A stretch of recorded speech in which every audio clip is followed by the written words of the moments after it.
The pen felt heavier than it should. I could hear the soft tick-tick of the clock above the lawyer's desk, and for a moment, even that sound started to hurt. The paper in front of me was clean, untouched, waiting. My name typed neatly near the bottom. I stared at it for so long that the black ink started to blur. My fingers trembled slightly, not because I was unsure, but because I knew that once I signed, nothing would ever be the same again. The lawyer, a kind woman with silver glasses and calm eyes, pushed the papers toward me.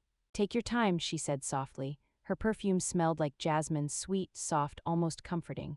But comfort didn't belong in this room today. Outside, rain tapped against the window, a slow, rhythmic sound that matched my heartbeat. My phone buzzed again. I didn't need to look at it. I already knew the name flashing on the screen. Dominic, my son, my only child. 48 missed calls already this week. 48. I didn't answer. I took a deep breath, exhaled slowly, and the lawyer tilted her head. "Mrs. Harris," she said gently, "are you certain?" Certain, that word. I'd been certain about a lot of things in life, that my son loved me, that he respected me, that he'd never raise his voice at me, that family meant something. I was wrong about all of it. I picked up the pen. My hand hovered over the line. "Yes," I whispered, almost to myself, "I'm certain." The pen touched paper, and the sound it made, that faint scratch, it reminded me of tearing fabric. My signature flowed in slow, steady strokes. Margaret Harris. One signature, then another, then another. Each one felt lighter, easier, as if with every line I was letting go of something heavy that had been sitting on my chest for years. By the third document, my breathing had evened out. My heart had stopped racing. I was no longer that broken woman standing alone in a wedding hall, holding a champagne glass with trembling hands. No, I was someone else now, someone who had finally learned that sometimes love needs a boundary. When I finished, the lawyer nodded. "It's done," she said, but I wasn't done, not yet. "There's one more thing," I said quietly. My voice didn't shake this time. "I want to make a phone call." She slid her desk phone toward me without a word. I picked it up. The receiver felt cold against my skin, and for a moment I just sat there listening to the dial tone. Then I pressed the numbers I knew by heart. It rang once, twice, 3 times, then his voice. "Mom, Mom, is that you?" Breathless. Nervous, almost hopeful, I closed my eyes. In front of me lay the papers I'd just signed, the very ones that would change everything between us forever. My fingers tightened around the receiver. "Dominic," I said softly, "listen carefully." He fell silent. I could hear him breathing. Waiting, I took one last look at the lawyer, at the rain outside, at my trembling reflection in the glass. Then I said the words that would silence him forever. 4 words. Simple, final. Sharp as truth, but I won't tell you what they were. Not yet, because before you understand what I said, you need to understand why I said it. You need to see what led a mother, a woman who gave everything, to walk away from the only son she ever had. You need to stand with me in that wedding hall, surrounded by laughter, music, and lies, watching the child I raised turn into someone I didn't recognize. You need to feel the sting of betrayal wrapped in politeness, the quiet heartbreak hidden behind a fake smile, because this story didn't start in a lawyer's office. It started on a warm June afternoon under glittering chandeliers and golden light, when I thought love was unconditional, and learned it wasn't. That day, I wore a navy blue dress. The kind of dress you buy even when you can't afford it because you want to look perfect for your son's big day. I remember how carefully I'd ironed it that morning, whispering, "He'll be proud of me." Ha, silly me. I even practiced smiling in the mirror so I wouldn't ruin my makeup. It was supposed to be the happiest day of his life. And mine too, but happiness has a strange way of hiding, especially when your heart senses something your mind refuses to see. Even now, when I close my eyes, I can see it, the crowd, the music, the laughter. I can hear the sound of champagne glasses clinking, the DJ's upbeat music, and the smell of expensive flowers filling the air. And there he was, my son, laughing, handsome, his tie slightly crooked like always. For a moment, I thought I did everything right as a mother. Everything, until he walked toward me, and the look in his eyes changed everything. But we'll get there soon. For now, I want you to remember this. Sometimes, the people you raise with your whole heart are the same ones who will use it against you, and when that happens, when love turns into a weapon, you have 2 choices. Let it destroy you or let it make you stronger. I chose the second one, so yes, those 4 words I said, they weren't just revenge, they were freedom. But before you judge me, before you decide whether I was right or wrong, come with me back to that day. The day I walked into my son's wedding, proud and smiling, not knowing that before sunset I'd be walking out alone, and maybe by the end, you'll understand why I did what I did. Sigh, sometimes the hardest goodbyes come from the people we never thought we'd lose, but I didn't lose him that day. Not yet. He lost me, and as the rain kept falling outside the lawyer's window, I realized maybe that was okay, because before I ever said those 4 words, my son stood in front of everyone at his wedding and said 5 that broke me first. That morning started with sunshine and hope. I still remember how bright everything felt, how soft the air was when I stepped out of the car. 4 hours on the road, and not once did I complain. My heart was too full. I kept humming songs to myself while driving, whispering little prayers under my breath. Let everything go well, Lord, let my boy be happy. It was his wedding day, my Dominic's wedding day. And I wanted everything to be perfect. I'd bought the dress 2 months earlier, navy blue, knee-length, elegant but simple. It had taken half my savings, but when I tried it on, I could already picture his smile. You look beautiful, Mom. That's what I thought he'd say. Haha, I even practiced how I'd reply, you look handsome too, sweetheart. But that moment never came. I reached the venue 2 hours early just to help if anyone needed me.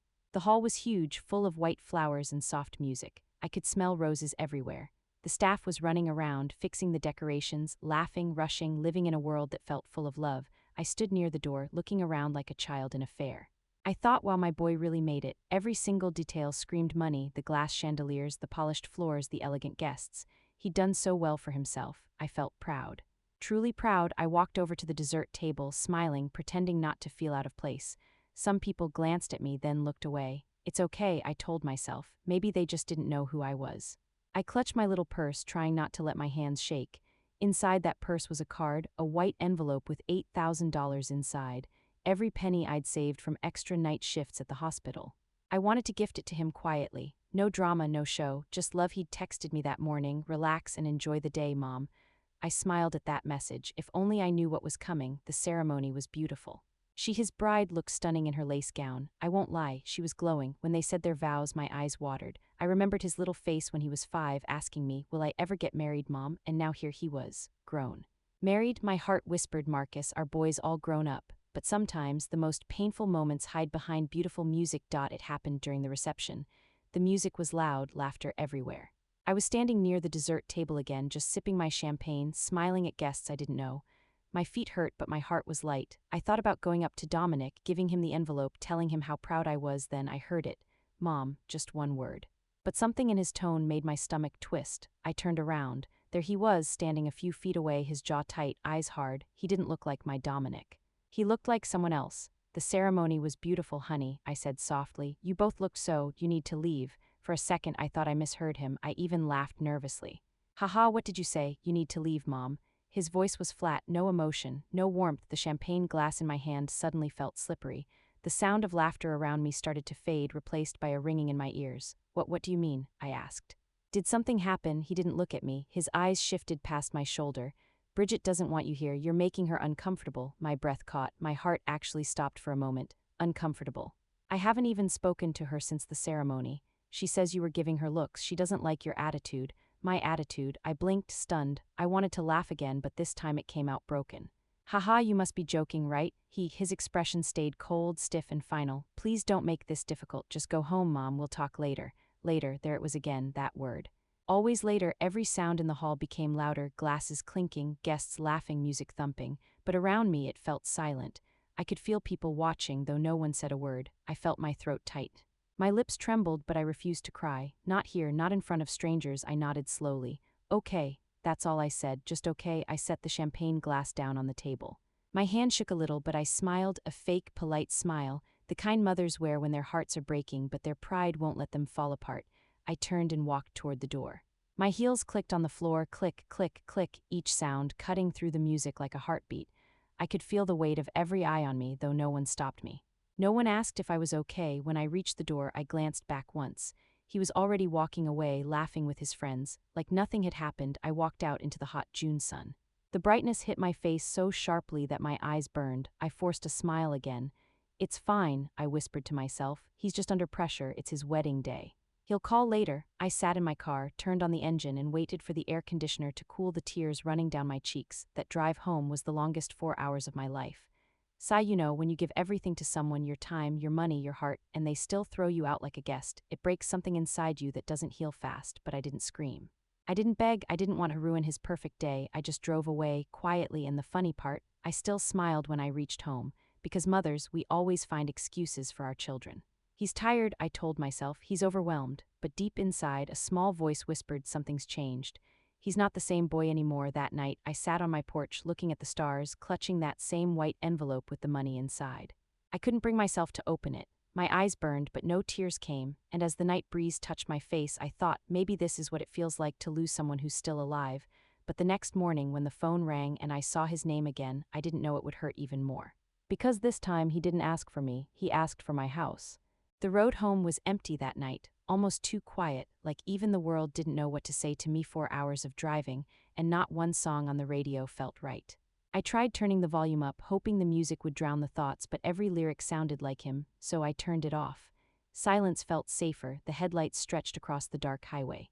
My fingers gripped the steering wheel tightly. My reflection in the windshield looked tired, hollow. I kept replaying his voice in my head. "You need to leave." Ha, I even chuckled once. "He didn't mean it," I whispered. "He's just stressed," but my voice cracked at the end. Every few miles, I wiped away tears before they could fall too far. I didn't want to cry, not while driving, not while remembering how proud I had been that morning. The same morning that ended with me being pushed out like a stranger. You know what hurts the most? Not the words, but the way he didn't look back, not once. The boy I raised, who used to grab my hand in every crowd, just turned away. I passed by gas stations, glowing under dim yellow lights. People laughing, holding coffee cups, living their ordinary nights. And there I was, just a mother trying to understand when love had become a burden. Sigh, I kept my window half open, letting the cool wind touch my face. It mixed with the warmth of my tears, a strange, bitter comfort. I thought of calling someone, maybe an old friend, maybe my sister. But what would I even say? Hey, my son just kicked me out of his wedding. No, I couldn't bear the pity. Instead, I talked to him, not the man he had become, but the little boy I remembered. "Do you remember, Dom," I whispered, "how scared you were on your first day of school? You held my hand so tight you nearly crushed it." My voice trembled. "You said you'd never let go." A tear rolled down my cheek, and I let out a quiet laugh. "Haha, look at you now, you really kept your word, didn't you? You didn't let go, you threw me away instead." The road curved, the sky darkened. I could still see the reflection of the wedding hall lights fading in the rearview mirror, tiny golden dots disappearing in the distance, just like us. At some point, I pulled over near a small rest stop. My eyes were swollen and my heart was heavy. I bought a bottle of water, but my hands shook so much I spilled half of it. The teenage clerk didn't even look up from his phone. Maybe that was better. Back in the car, I stared at the empty passenger seat. There used to be laughter there. When Dominic was little, he'd sit beside me, singing off-key, eating chips, telling me stories about school. He'd giggle every time I told him to buckle up. And now there was nothing but silence. That silence followed me all the way home. When I finally reached the driveway, it was almost midnight. My porch light was still on. I'd left it that way before leaving, out of habit. I used to leave it on for him too, years ago, whenever he came home late from college. Funny how lights never stop waiting, even when people do. I parked, turned off the engine, and just sat there for a few minutes. I could see the old oak trees waving gently in the wind. My husband planted them 30 years ago. He used to say, "One day our grandchildren will play under those trees." I smiled faintly.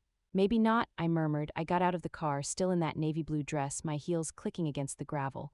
I could feel blisters forming, but I didn't care. I climbed the steps and sat on the porch.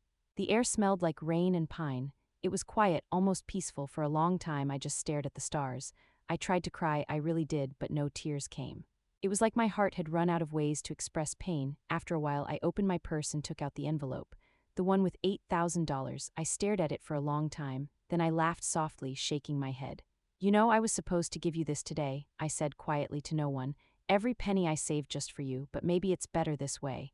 I went inside, took off my heels, and walked barefoot across the living room floor. The house felt too big, too empty.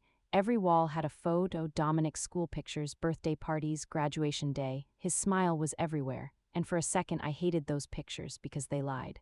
They froze a version of him that no longer existed. I made myself a cup of tea. Chamomile, the same one my husband used to drink when he couldn't sleep. I sat on the couch, wrapped a blanket around me, and whispered, "You'd have been so disappointed, Marcus." So disappointed. The clock ticked softly. I looked at my phone, no new messages, not one. He hadn't even checked if I got home safe. I finally fell asleep with the lights on the next morning. Sunlight poured through the curtains. Birds were singing as if nothing had happened. I opened my eyes slowly, my head heavy, my throat dry. My phone buzzed. For a second my heart jumped. Maybe it's him. Maybe he's calling to apologize, but deep down I already knew, and when I saw his name flash across the screen, I smiled weakly. "There you are," I whispered. "Took you long enough," I answered, expecting an apology, but instead his cheerful voice filled the line, casual, carefree, like yesterday never happened. "Hey Mom, quick question, can you send me the property papers?" I froze.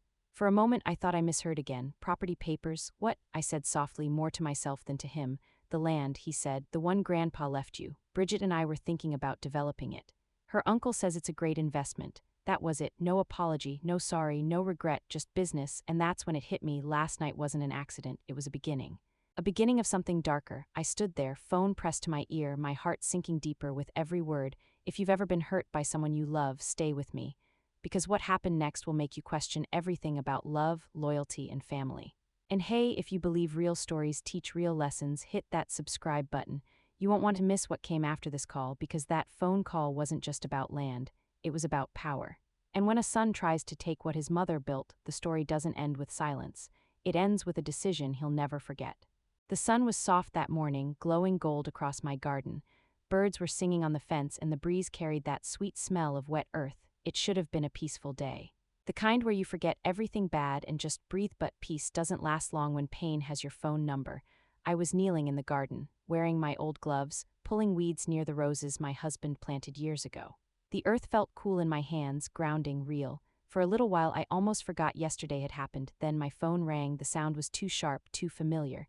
I froze mid-motion, dirt still clinging to my fingers. I pulled the phone out of my pocket. The screen lit up. Dominic. For a second I smiled. Stupid, isn't it? I thought maybe he'd realized how much he'd hurt me. Maybe he was calling to say sorry. Maybe my son still had a little piece of that boy left in him, the one who used to hug me for no reason. I swiped to answer. Mom, hey. His voice was bright, cheerful, careless. Like nothing had happened. Dominic, I whispered, unsure if I should be angry or relieved. Just a quick thing, do you have the property papers for the house and the land? I blinked. What, the land? He repeated. The one Grandpa left. Bridget and I were talking last night. Her uncle's a contractor, big name. He says that area's perfect for development. We could make a fortune. I didn't speak, not yet. The wind rustled the trees, and for a moment I heard my heart beat louder than his voice. He continued, excited like a child describing a dream. We'd handle everything, of course. You'd still get a cut, maybe 40%, depending on profit. We could even move you closer to us. There's a beautiful senior community nearby. You'd love it. Senior community. That phrase hit me like a stone to the chest. I was 58, not ancient, not helpless, just invisible to him now. I laughed quietly, not from humor, but disbelief. Haha, you mean to tell me you kicked me out of your wedding yesterday and today you're calling about property papers? There was a small pause on the line. Mom, come on, don't make this emotional. It's just business. Just business. My own son, the same boy who cried in my arms when he scraped his knees, now called me about my husband's land like a realtor pitching a deal. Dominic, I said slowly, that land has been in our family for 70 years. Your grandfather worked his whole life for it. I know, he interrupted, laughing a little, but think about it, wouldn't Grandpa want us to use it smartly? Times have changed, Mom, it's smart planning, smart planning. My husband's last words to me weren't be smart, they were protect it. I looked around the garden, the same land my husband used to mow every Sunday, the same trees my father-in-law planted with his bare hands. Everything here held memories, sweat, love, legacy, and my son wanted to bulldoze it into money. Dominic, I said quietly, do you remember your father's funeral? He went silent. What, you gave a speech that day, I continued softly. You stood in front of everyone and said you'd take care of me, that you'd protect what Dad built. Do you remember? Mom, he sighed. That was years ago, I was a kid. People say things when they're emotional. I smiled sadly. Right, emotional. He didn't notice the hurt in my voice. So, can you send the papers today? Bridget's uncle needs them by Thursday. We don't want to miss this chance. And that's when something inside me shifted. It wasn't anger, it wasn't sadness, it was clarity, cold, sharp, final. He wasn't just asking for papers. He was asking for permission to erase his own roots. Sigh, I took off my gloves, brushed dirt off my hands, and said softly, Dominic, I'll think about it. Thank you, he said, relief in his voice. I knew you'd understand. Bridget was worried, but I told her you're reasonable. Reasonable, that word stung. Reasonable mothers don't get thrown out of weddings. Dominic, we ended the call, and I just sat there for a long time, staring at the flowers. Bees buzzed lazily between petals, doing their tiny, honest work. I envied them. They didn't have to deal with betrayal. They just did what they were meant to do, protect, build, and survive. A small laugh escaped my lips. Haha, maybe I should learn from you, little bee. The sun climbed higher, and I went inside. The phone kept buzzing, messages, calls, voice notes. I didn't answer. Every vibration felt like a reminder of how blind love can make us. Hours later, I sat on my porch, a cup of tea in hand. My husband's chair beside me was empty, like it always had been since he left this world. I whispered to the wind, you were right, Marcus, he's not the same boy anymore. The sky turned orange and the air cooled down. I closed my eyes and let the breeze touch my face. For the first time in a long time, I felt something strange, strength, not anger, not revenge, just strength. That night, I took out my old family album. Pictures of my husband building the barn, my father-in-law smiling beside the oak trees, Dominic as a baby, sitting on my lap, laughing without a care in the world. I traced his baby face with my finger and whispered, where did you go, my boy? A tear finally slipped down my cheek, quiet, tired, gentle. Then I wiped it away and said softly, no more tears. It's time to protect what's mine. If you've ever been used by the people you loved the most, stay with me. because the next part of this story is where a mother finally takes back her power, and if you believe family isn't about blood but about respect, hit subscribe.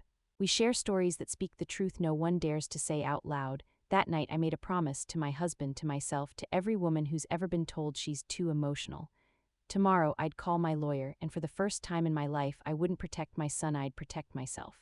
The next morning the air was colder than usual. The kind of cold that doesn't come from weather, it comes from inside you. That quiet stillness that settles after you've cried everything out. I sat at the kitchen table, my tea gone cold, my thoughts louder than ever.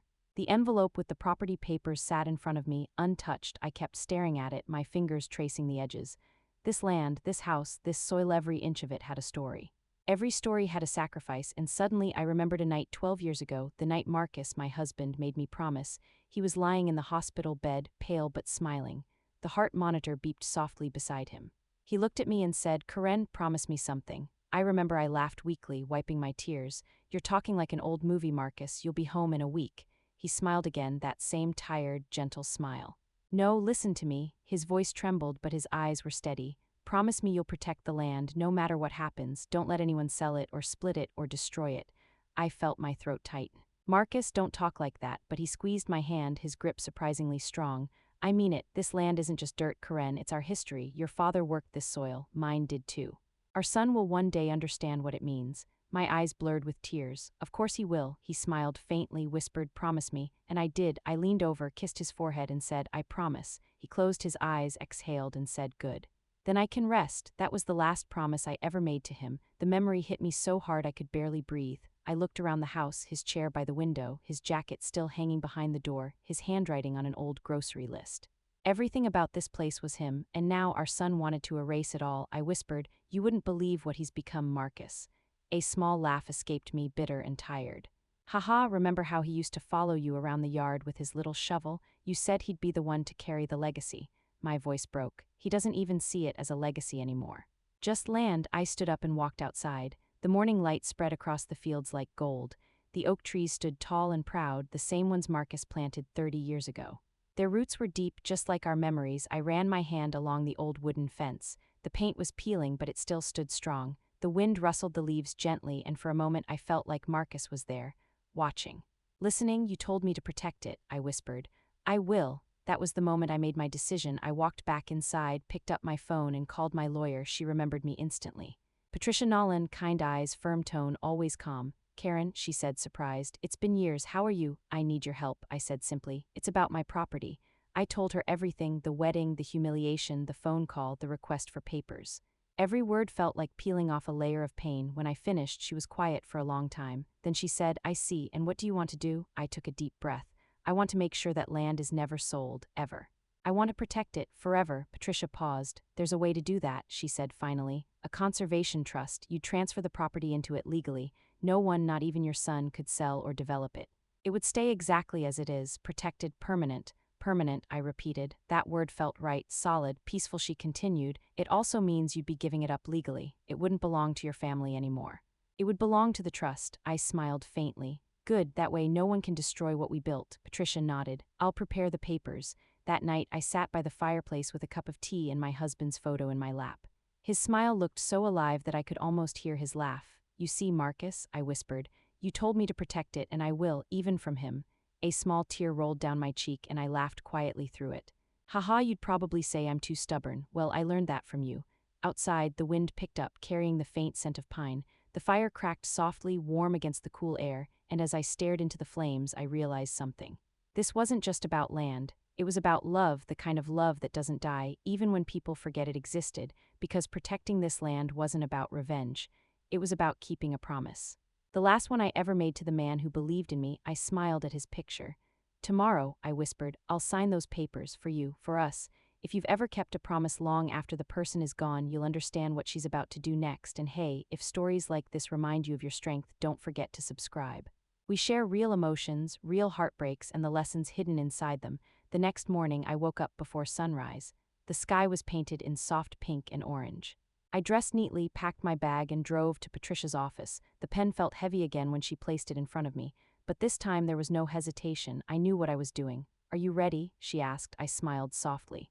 "I've been ready for 12 years." And as I signed the papers, page after page, I felt lighter. Like every stroke of ink was building a wall between pain and peace. When it was done, I whispered under my breath, "I kept my promise, Marcus." The lawyer looked at me curiously. "What did you say?" I smiled. "Just something my husband needed to hear." But little did I know that same evening my phone would ring again, and this time it wouldn't be about land, it would be about losing a son forever. That evening the papers were signed, sealed, and filed. It was done, my husband's land protected forever. For the first time in days, I felt peace.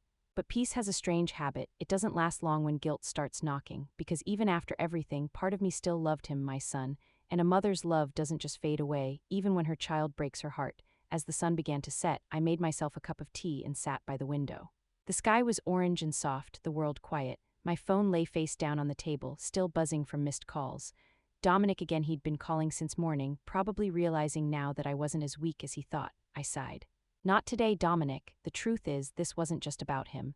There was someone else, someone who had been whispering poison into his ears for months. Bridget, I remember the first day I met her. She walked into our home wearing a smile that didn't reach her eyes. Polite, polished, perfect. The kind of woman who knew exactly how to make you feel small without saying anything cruel directly. She called me Karen from the very beginning, never Mom. Just Karen, like I was a coworker, not the woman who raised the man she married. At first, I thought I was overthinking. Haha, mothers do that sometimes, right? We think every little look means something. But no, she was good at pretending. She knew how to make Dominic believe that she cared while quietly making me the problem. Every time he called less, texted less, visited less, I told myself, he's just busy, but no. He was drifting, slowly, quietly, and she was steering the ship. Sigh, it's painful when you realize the person your child loves the most is the one who wants to erase you. I remember one dinner I had cooked his favorite meal. Roast chicken, mashed potatoes, and apple pie. They arrived late, laughing about something, and Bridget wrinkled her nose. "Oh, it smells homely, homely." That word stung. I laughed it off. Haha, thank you, I guess. But deep down, I could feel the distance growing. She didn't want to be part of my family. She wanted to replace it. When they got engaged, she planned the entire wedding herself. Every time I tried to help, she smiled that fake sweet smile. "Oh no, Karen, I've already got it handled." She wanted control. And Dominic, my poor boy, he gave it to her. I'd see it in his eyes sometimes, the hesitation, the guilt. He knew she didn't respect me. But love makes people blind, doesn't it? By the time the wedding arrived, she had already made sure I was the outsider. Her side of the family didn't even greet me properly, and when Dominic asked me to leave that day, I saw it, that little smirk on her face across the room. Calm, victorious. As if she had finally removed the last obstacle. That image haunted me for days. Even after signing those papers, I couldn't stop replaying her expression in my head. The quiet satisfaction of someone who got exactly what she wanted, but maybe she didn't expect that this mother could fight back. That night I sat by the fire, holding my husband's foe.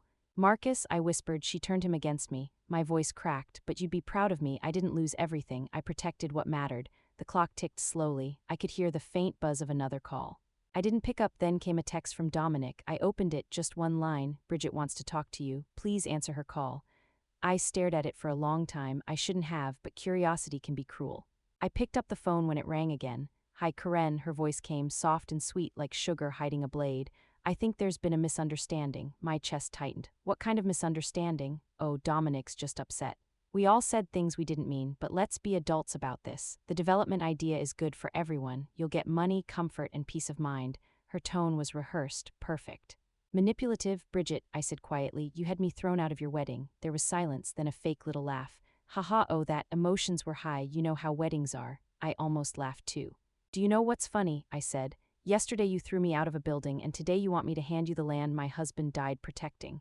She paused just for a second before slipping back into that calm, robotic tone. "Karen, I'm trying to make peace here. This isn't personal. It is for me," I said softly, "because it's not just land, it's love, it's history, it's everything your greed will never understand." I hung up. My hands were trembling, but not from fear. From strength. If you've ever met someone who tried to turn love into control, you'll understand what's coming next. And if stories like this remind you of your own strength, take a second, hit subscribe. Because some lessons in life are too real to forget. After I ended that call, I sat back and let out a long breath. Sigh. For the first time I didn't cry. I didn't feel weak because it finally made sense. It wasn't me who changed. It was them. I wasn't being controlling. I was just no longer convenient. That night I looked at the stars again. The same stars that had witnessed everything: my wedding, my son's birth, my husband's death. They were constant, unmoving. "Honest," I whispered to the wind. "Marcus, I did what you would have done. I chose peace over approval. Dignity over acceptance." The wind was gentle that night, brushing against my face like a quiet thank you, and as I walked back inside, I smiled through my tears and said, "She thinks she won, but she has no idea what's coming next." Because the next morning, when I picked up Dominic's call again, I didn't sound broken. I sounded ready to say 4 words that would end everything. The morning light felt different that day. It wasn't warm or gentle, it was sharp, almost like the world wanted to remind me that some truths hurt before they heal. I woke up early. Too early, couldn't sleep. The kettle hissed quietly on the stove as I stared out the window. The garden looked peaceful again, but my mind was loud. So loud Dominic's words kept circling inside my head. "You're making this emotional, Mom." "It's just business, haha, just business." That line alone was enough to show how far he'd drifted. I poured myself some tea, sat at the table, and opened my notebook. I wrote one sentence across the page: "This ends today," not in anger, not out of hate, but out of something colder, clearer, something I hadn't felt in a long time. Control. For years, I'd let guilt guide my decisions. I'd made excuses for his mistakes, justified every hurt, and told myself that's what good mothers do. But good mothers don't destroy themselves for their children's comfort. Good mothers protect what's sacred, even if it means protecting it from their own child. I drove to Patricia's office again. The same wooden door, the same soft smell of coffee and paper. She looked up, surprised. "Karen, back so soon?" "I'm ready," I said. She blinked. "Ready for what?" "To finish what we started yesterday." Patricia smiled softly. "You're sure?" "I've never been more sure of anything," I said. She led me into the conference room. The table was covered in documents, thick and full of legal words that looked heavy, but I understood the meaning behind them perfectly. Freedom. She explained each section slowly. The conservation trust, the clause that made it permanent, the protection against development, the transfer of ownership. "With these papers," Patricia said, "no one, not even family, can touch this land again." I nodded. "Good." When she handed me the pen, my hand trembled for a second, not from doubt but from the weight of what I was about to do. I took a deep breath, whispered to myself, "For you, Marcus," and signed. The pen scratched across the paper, the same sound as a chain breaking one page. 2, 5, 10, each signature lighter than the last, and when the final document was done, Patricia sealed them neatly in a folder. "Congratulations," she said softly. "It's protected." "Forever?" I looked at the papers for a long moment, then smiled faintly. "No," I said, "it's free." Driving home that day felt peaceful. For the first time since the wedding, I wasn't crying. I wasn't angry. I just felt still. Calm. The road stretched ahead, golden sunlight flickering through the trees. The same trees my husband had planted decades ago, their branches reaching higher than ever. They looked strong. Untouchable. At home, I brewed a fresh pot of tea, sat on the porch, and watched the wind move through the grass. The whole world felt lighter, but then buzz. My phone vibrated on the table. I didn't even have to look. I already knew who it was. Dominic. Part of me wanted to ignore it again, but another part, the mother part, whispered, "Pick up. Let him hear your voice one last time." I answered. "Mom." His voice was rushed, breathless, almost panicked. "Why haven't you been picking up? I've been calling since morning." I stayed quiet. "Mom, please listen. Bridget's uncle's ready to move forward, but we need the documents." "Did you send them?" I took a sip of my tea. The warmth felt grounding. "No, Dominic," I said calmly. He sighed. "Mom, please don't do this. You're overreacting. It's just a piece of land." "Just a piece of land," I repeated softly. "You mean the one your grandfather worked his entire life for, the one your father made me promise to protect?" "Mom," I cut him off. "Do you remember what you said to me at your wedding?" Dominic. Silence. "You told me to leave," I continued. "In front of everyone, you threw me out like I was nothing, and still I didn't curse you, I didn't hate you, I just left quietly." He didn't respond. I could hear him breathing, the kind of breathing that comes from guilt mixed with panic. "Now," I said softly, "you're asking for something that doesn't belong to you anymore." "What does that mean?" His tone sharpened. "It means," I said, "you don't have to call again about the property." He groaned in frustration. "Mom, stop talking like that. You're making everything worse." I smiled faintly. "No, Dominic, I'm fixing it. Sometimes fixing things doesn't mean holding on, it means letting go. And if this story reminds you of your own strength, take 1 second, hit subscribe. Because the next part of this story will show you what true closure looks like." His voice cracked through the phone. "Mom, I don't understand. What did you do?" "You'll understand soon," I said softly. "Mom, don't play games with me," he shouted. "That land is my inheritance." I didn't raise my voice. "No, Dominic, it was my responsibility, and now it's my gift, not to you, but to the people who'll protect it." "What are you talking about?" "You'll see," I said, and before he could speak again, I ended the call. The silence that followed was deep, comforting. The kind that hums in your chest after you've said everything you needed to say. I sat back in my chair and closed my eyes. The wind rustled the leaves, and for a moment I swear I could feel Marcus beside me. "You did it," his voice whispered in my mind. "You finally did it." A tear slipped down my cheek, but this one didn't burn. It felt light, like release. I looked toward the horizon. The trees stood tall, the sky was calm, and I smiled. "It's done," I whispered. He can't hurt us anymore. The chains were broken. The promise kept, but I knew the storm wasn't over yet. Because when a person loses control over what they think is theirs, they don't walk away quietly, and I could already feel it, the calm before the next call. The one that would change everything, because the next time my phone rang, it wasn't a request, it was desperation. And that's when I finally told him the 4 words that silenced him forever. The storm started quietly, not in the sky, but in my phone. By evening, the calls came one after another. Dominic, then Bridget, then Dominic again. I didn't pick up. I just watched the screen light up over and over like a heartbeat that refused to stop. Finally, after the 10th call, I answered. Mom, his voice was shaking. Please don't hang up, we need to talk. I took a slow breath. Go on. There was a pause. I could hear the tremble in his voice. Bridget's uncle, he said he hasn't received the documents. Mom, tell me you didn't do something crazy. Crazy, I almost laughed. Haha, crazy. The word people use when they can't control you anymore. I did what I had to do, I said calmly. What does that mean? He demanded. It means, I whispered, I kept my promise. He went silent, then came the anger. Mom, don't talk in riddles. This land belongs to me too. You can't just. I can, I interrupted softly, and I did. What? You don't own it anymore, Dominic. His voice cracked. What did you say? I looked out the window at the land stretching beyond the garden, gold, green, and endless. The oak trees danced lightly in the wind, their shadows long and strong, just like the men who planted them. I smiled faintly. You'll never touch this land again, he gasped. Mom, what did you do? I protected it, forever. I signed it over to a conservation trust. It's no one's property now, not mine, not yours. It'll stay untouched for generations. You can't do that, I closed my eyes. I already did. The silence that followed was thick, heavy like the air before a storm breaks. Then his voice came again, louder, desperate. Mom, you don't understand. That's my inheritance. You had no right. I stayed quiet. Let him shout. Let him feel the weight of his own words. After everything I've done, he continued, you just give it away to strangers. You're choosing dirt over your own son. That one hurt. I felt my throat tight and my chest ache. I whispered, I'm choosing to honor your father. I'm choosing to protect what he built. I'm choosing peace. Peace, he snapped. You call destroying our future peace? Our future, I said softly. You mean your future, Dominic, because my future was destroyed the moment you told me to leave your wedding. He fell silent again. And for the first time, I think he realized how far he'd gone. His voice came back, quieter this time. Mom, please, don't do this. I'm sorry, okay? I was wrong. Bridget was upset and I didn't mean to. I cut him off gently. You didn't mean to break my heart? He didn't answer, just breathing. Soft, ragged breathing, I sighed. Dominic, I've been through too much to keep begging for love. I spent my life giving you everything, time, money, faith. And you turned around and treated me like a stranger. I'm sorry, he said, voice breaking. I really am. I just want to fix this. I smiled sadly. Some things can't be fixed, sweetheart. There was a long pause. I could almost see him standing there, running his hands through his hair, panicking. Mom, what am I supposed to do now? He whispered, and that's when it happened. The moment I'd been building toward without even realizing it. I looked at the signed papers spread across my table. The trust documents, the promise made, the weight lifted. I held the phone closer, closed my eyes, and said the 4 words that ended everything. No longer yours. The line went dead silent. For a second, I thought the call had dropped. But then I heard it, the faint, uneven sound of him breathing. He whispered, What? The land, I said softly. The house, everything you thought you'd inherit, it's gone, protected, forever. His voice broke into anger again.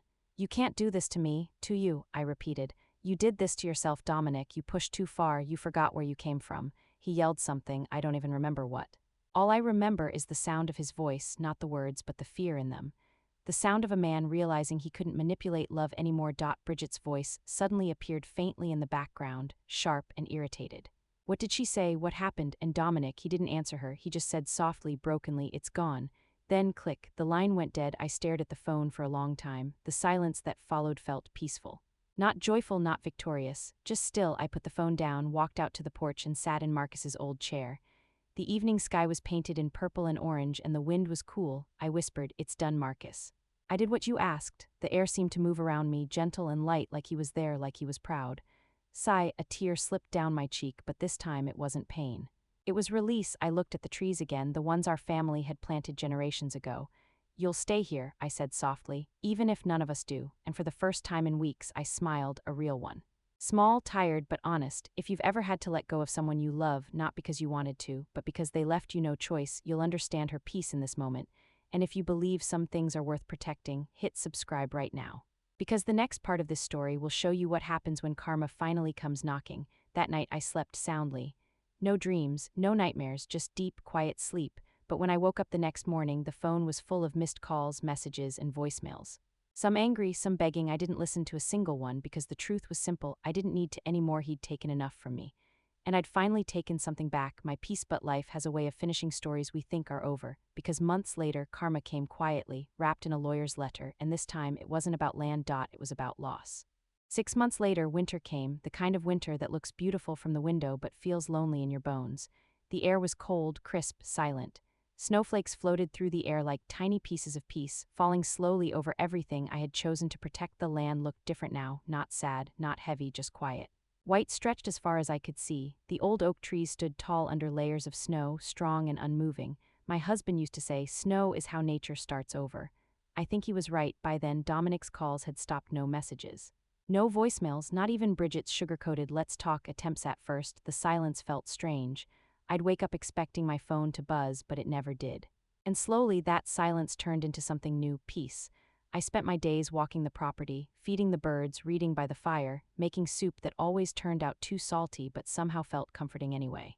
I even laughed sometimes, real laughter, the kind that shakes your shoulders and makes your eyes warm. Haha, imagine that. Laughter after everything. I wasn't lonely. I was just alone. There's a difference. Patricia, my lawyer, became a friend.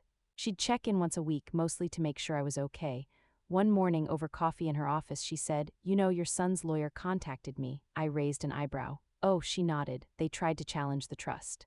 Claimed emotional distress, undue influence, all sorts of nonsense." I smiled faintly. "And," she grinned, "they don't have a case. The documents are airtight. You're safe." Safe, that word hit differently.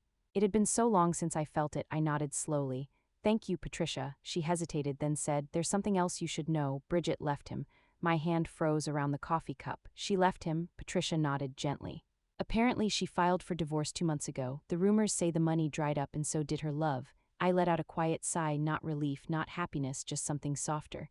"Aw, poor boy," I whispered. "Maybe now he'll understand." Patricia looked at me with kindness. "You don't have to feel guilty, you know." I smiled sadly. "I don't, I just feel sad for him, but not the kind of sadness that breaks you. The kind that teaches you." She nodded slowly. "You're a good woman, Karen." I chuckled lightly. "Haha, maybe just a tired one." The days passed slowly after that. The snow fell thicker. The fireplace crackled every night, painting the walls with golden light. I'd sit by the window, sipping tea, wrapped in an old blanket Marcus used to love. And I'd talk to him sometimes, quietly, like he was sitting across from me. "I think he's learning now," I whispered one evening. "The hard way maybe, but still learning." Outside, the snow kept falling, covering every trace of the past year, every heartbreak, every memory. Then one morning I got a letter, not an email. A real letter, written by hand. The envelope had my name in messy handwriting, familiar, shaky, rushed. Dominic. My fingers trembled as I opened it. Inside, 3 pages, front and back. I sat down by the fire and started reading. "Mom," it began, "I don't know where to start. I've written this letter at least 10 times and thrown it away every time. I guess I'm scared you won't read it, or worse, that you'll read it and still never forgive me. I deserve that. After you hung up that day, I didn't sleep for days." Bridget yelled, blamed, cried, and eventually left. I lost everything. The house, the plans, the people I thought cared. "I know I hurt you. I see it now. I was so focused on proving myself, on building a life, that I forgot the person who built me. I thought you were controlling. I thought you were in the way. But you were just protecting what mattered." When you said those 4 words, "They're no longer yours," I was angry at first, furious, but now I understand. You didn't take anything from me. You gave me something. You gave me a chance to wake up. I'm sorry, Mom, truly, for everything. I don't expect forgiveness. I don't even expect a reply. I just needed you to know that I finally see what you were protecting, not the land, but the love behind it." Bridget never loved me, Mom. "Not really. She loved what I had, not who I was. I lost everything, but maybe that's how I found myself again. I hope someday, even if we never talk again, you'll know that I love you. I always did. I just forgot how to show it. Your son, Dominic." I stared at the letter for a long time. The words blurred through my tears. My hands shook, and I finally let out a sound I hadn't made in months, a sob. A deep, raw, human sob. I pressed the letter to my chest, whispering through tears, "Oh, my boy." Sigh. For the first time since that awful day, I cried not from pain but from release. No, I didn't call him. Not yet. Some wounds need time before they can hold love again. But I folded the letter carefully, placed it in a wooden box, and whispered, "Maybe someday." Then I looked outside. The snow was falling again, soft, quiet, forgiving. Sometimes forgiveness doesn't mean going back. It means letting your heart stop carrying the weight. And if this story touched you, hit subscribe, because what comes next will remind you that healing doesn't always need words. Sometimes it just needs peace. That night I stepped out into the snow barefoot just to feel it. The cold bit my skin, but it felt alive, real, honest. I looked up at the stars and smiled through tears. You were right, Marcus, I whispered. He's learning, slowly. But he is, and as I stood there, surrounded by silence, by snow, by memories that no longer hurt, I realized something simple. I wasn't waiting for him to come back anymore. I was just grateful that I didn't lose myself trying to keep him. But this story doesn't end in sorrow, it ends in legacy, because when spring arrived, something bloomed on that land, something beautiful, something alive, proof that love, once planted, never truly dies. Spring came early that year. The snow melted slowly, revealing life underneath, tiny green blades of grass, little flowers poking through the soil, and the first warm breeze in months. I opened my window that morning, and the air smelled new. Fresh like forgiveness, I stood on the porch with my cup of tea, wearing that same old sweater Marcus always teased me for. "You'll never throw that thing away, will you?" he used to say. Haha, he was right, I didn't. It still felt like home. The letter from Dominic sat safely in a small wooden box beside the fireplace. I hadn't read it again. I didn't need to. I knew every word by heart now. I wasn't angry anymore, not even sad. Just still. Sometimes peace doesn't arrive with trumpets, it sneaks in quietly, like sunlight slipping through old curtains. One morning, I decided to visit the far edge of the property, the meadow Marcus loved the most. The one where he proposed to me under that old willow tree. I hadn't been there in years. It felt right to go now. The path was soft with mud, the air full of birdsong. The land looked alive again, free, wild, unclaimed by greed or anger. Just as Marcus wanted, as I walked, I whispered to the wind, "We did it, love, we really did it." The willow stood tall, its branches swaying gently, and for a moment I swore I heard his laugh in the rustle of the leaves. I smiled. "Haha, you'd laugh at me for being so dramatic, wouldn't you?" I sat under that tree for a long time, just watching the light shift through the branches. And then something small caught my eye, wildflowers, hundreds of them, blooming where the snow had once been thickest. Purple, yellow, white, the whole field looked alive. I almost cried again, but this time it was pure joy. Nature had healed itself, quietly, without asking for permission. Just like me, I plucked a small daisy and whispered, "You see this, Marcus?" Even when they tried to take it, it bloomed anyway. A few weeks later, I got a letter from the Conservation Trust. They wanted to name the property Harris Meadow Preserve in memory of my husband and our family's legacy. I smiled when I read that. "He'd have loved that name," I whispered, tracing the paper gently. They also asked if I'd be open to school visits, nature trips for children who'd never seen open fields or forests. The idea made my heart warm. "Yes," I wrote back, "bring them, let them see what love can protect." And soon enough they came, dozens of little feet running through the meadow, laughter echoing across the hills, small hands touching flowers, picking up acorns, asking endless questions. "Miss, who planted these trees? Miss, can we climb the fence? Miss, did you build that barn?" Haha, I couldn't stop smiling. "No, sweetheart," I told one of them, "my husband did, a very long time ago." They listened like it was a fairy tale. I told them about my grandfather who worked in the mines to buy this land. About my husband who built the barn with his hands. About how love isn't measured by what we keep, it's measured by what we protect. And when I saw their little faces light up, I realized something profound. I hadn't just saved the land.